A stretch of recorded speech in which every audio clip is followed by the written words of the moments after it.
pleased to announce that the 2017 United States Open Championship will be conducted at Erin Hills in Erin, Wisconsin. Many of you know Erin Hills is a special place, a public golf course, predominantly fine fescue grasses, although bent grass putting greens, a course that is very open and natural and has much topographical movement. Well, Matt Janella is with us now. And Matt, this is an absolutely amazing story, Erin Hills in the U.S. Open. It absolutely is, Rich. In reporting the story on Erin Hills, I asked several people to give me one word that described Bob Lang, the golf course's original owner. I got words like artist, bulldog, collector, visionary, maverick, writer, reckless, and unlucky. But there was one word that everybody could agree upon, and that was obsessed.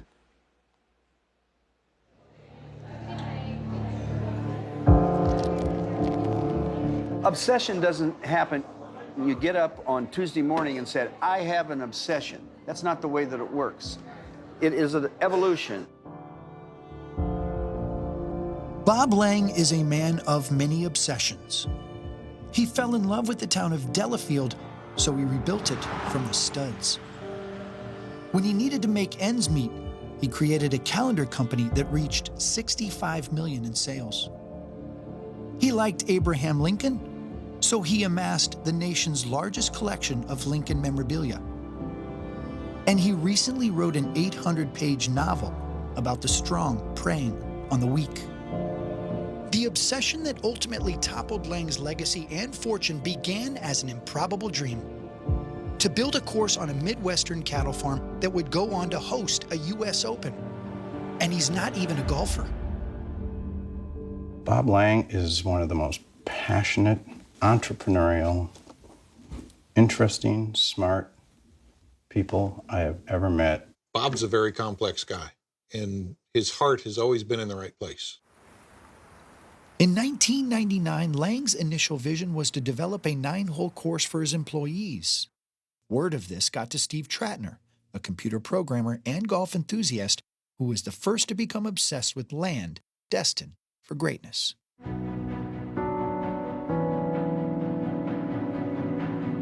Anyone who knew anything about golf could instantly see how extraordinary this land was.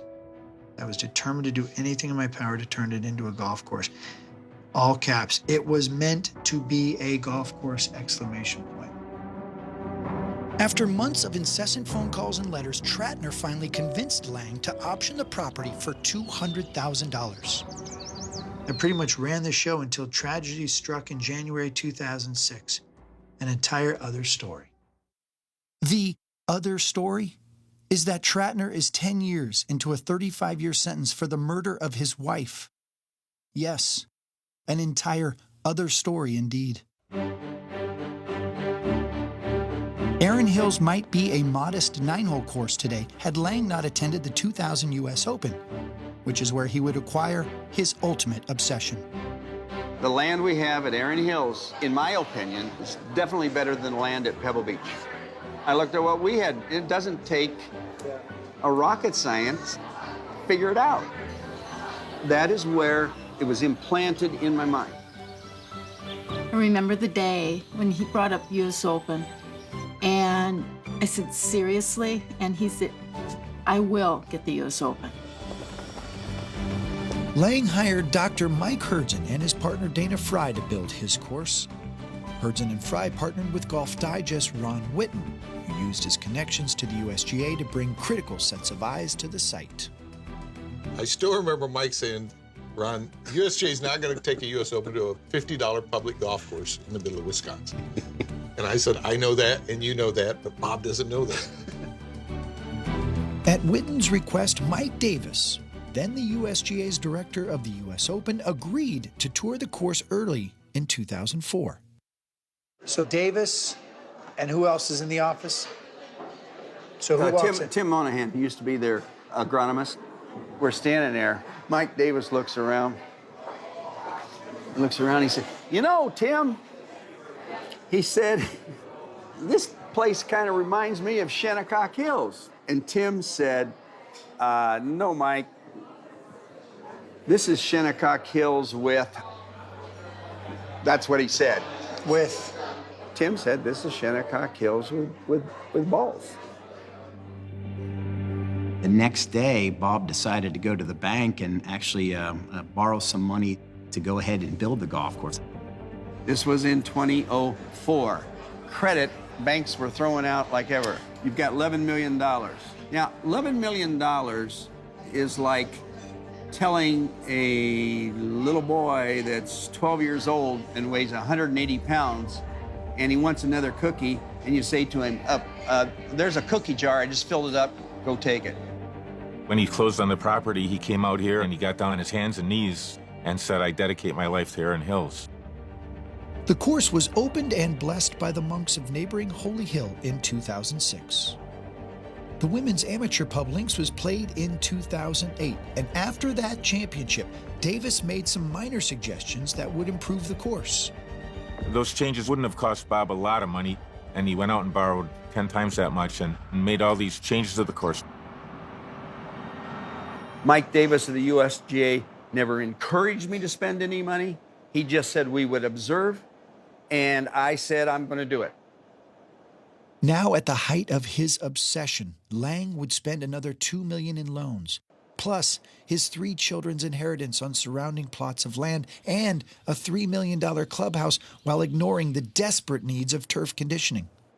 We're making these changes. He's buying the properties because he doesn't like a farmhouse up there in the distance. They had to be removed because, from my point of view, I wanted Erin Hills, when you played, you'd never see a house. That was my goal. going rate around that time you said was $6,500 an acre. How much did 5, 6, and 7 cost you? A lot. The number could not be revealed due to non-disclosure, but I can say it worked out to 150 acres at an average of $37,000 an acre. Desperate times called for the worst of Lang's desperate measures. He wanted changes to the course, and he wanted them done fast. In order to do that, he benched the notoriously stubborn Witten, rolled up the sleeves of his button-down, and grabbed a shovel. I built or remodeled 103 bunkers. 103 bunkers.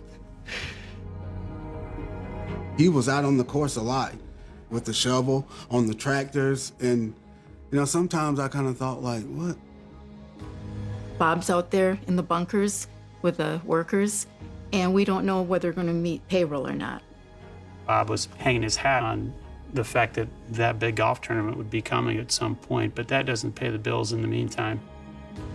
The economic crash of 2008 did Lang and his obsession no favors. To see Erin Hills for myself in the late summer of 2009 was to see a course on the brink of a disaster. Rumored to host a U.S. Open? I reported back to the editors of Golf World magazine, Erin Hills shouldn't even be open for business. The superintendent here is one of my heroes. He literally didn't have money to buy fuel. I mean, he was having to pay for it with his own credit cards at times. And I'll never forget walking up on the 10th tee and Ken turning to me and he said, "Mike, this place is burning down and no one's called the fire department."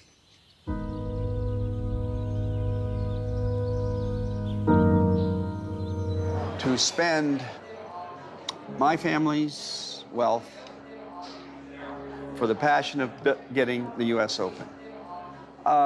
That's a pretty difficult thing to talk about. In 2009, Lang's obsession was buried in one of his bunkers. Even he had to admit he was out of money and options.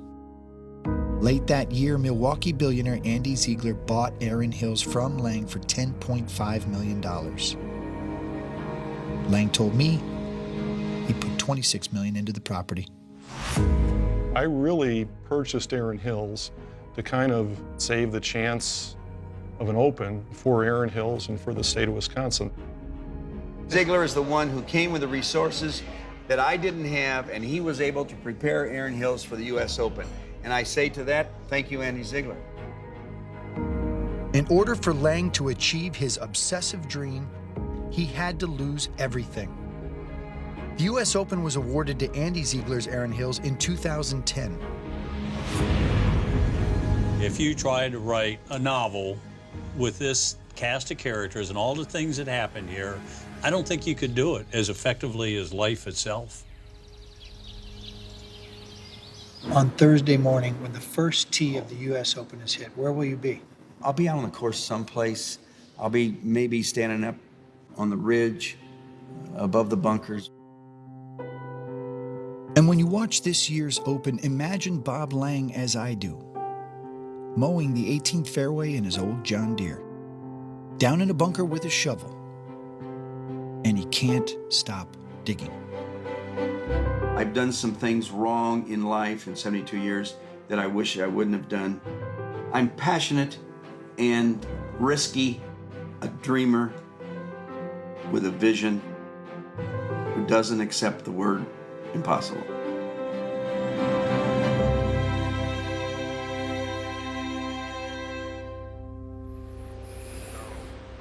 You know, Rich, you started the piece saying that everybody I spoke to agreed that the word that they could use to describe Bob Lang was obsessed. Everybody also agrees upon that they hope Bob Lang could be out here this week, spending time with his family, watching the golf tournament, and at the end, when the final putt drops and someone hoists a trophy, that at that point Bob Lang can finally close the book on this obsession and move on to something else. And sometimes it takes obsession to create a work of art.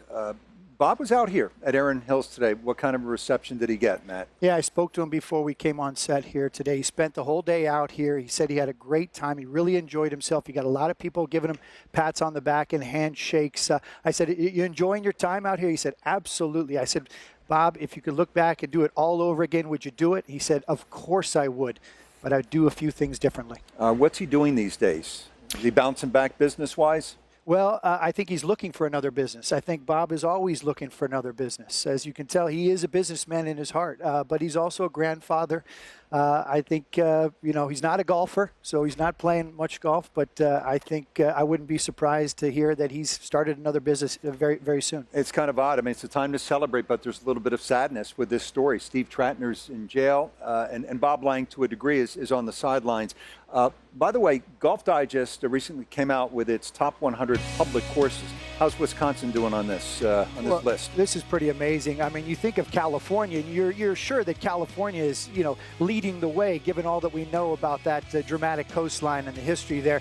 Wisconsin is number 2 on that list. So California has 10 courses on that list. Wisconsin has 9, and that's not even counting any of the new courses that are being built in Nakusa by Mike Kaiser. He opened up a Bill Coore and Ben Crenshaw course earlier this year, David McClay Kidd course next year, and there's sure to be more there. So Wisconsin rising to the top.